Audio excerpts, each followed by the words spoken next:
The Kenya Scouts Group has called on the heads of learning institutions across the country to fully embrace and nurture scouting activities as an effective strategy for curbing student unrest in schools. Speaking during the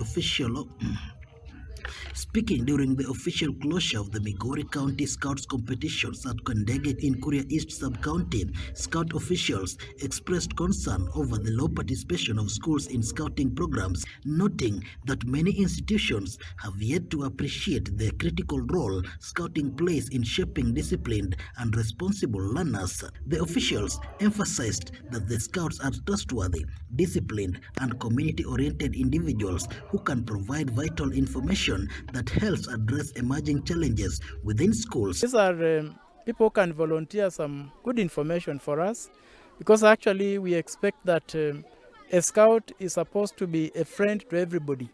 Even those who are planning bad things, scouts can be, in a clever way, can really get some intelligence information from them, and they share with the school administration, and then we arrest it early enough.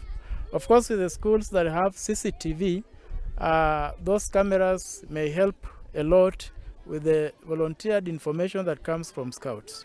For scouting has the solution for the current unrest in schools. Scouts are the people to be emulated. Scouts are the role models. Scouts are the people who will always give you information whenever any bad is being planned in schools. The leaders further revealed that the Gusii County competition were deliberately hosted in Kuria East to inspire and motivate the girl child to remain in school and pursue education. Kuria East is one of the smallest sub-counties. Scouting has not been doing well here. So we decided to come here to do what is called sensitization.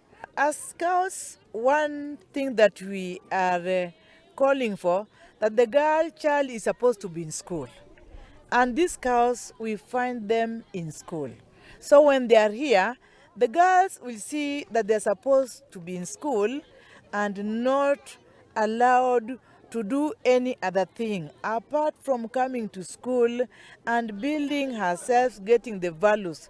So we want to empower our teachers in those schools so that they bring these clubs into they activate the clubs. Actually, they are there, but they are not active. So if we call the teachers and talk to them, and we will get a way forward. Madam, mounted by Migori County Scouts, ready and present for your inspection, madam. They noted that empowering girls through the co-curricular activities such as scouting can significantly contribute to the fight against female genital mutilation, a practice that continues to pose a major challenge in the region. In fact, it is also affecting the FGM somehow because most of the girls who have undergone that, sometimes they are told, sasa wewe umekuwa mtu mzima. Those are things for young girls. Those FGM that is being practiced around, they are things that were in the past. So our girls, we are telling them that the future leaders, we want them to grow and develop a community that will be found in future. The Migori County Scouts competitions have brought together scouts from various schools across the county to showcase skills, leadership, and teamwork while promoting values that contribute to a peaceful and productive learning environment. Lennox Odede reporting for Ndizi TV Africa from Migori County.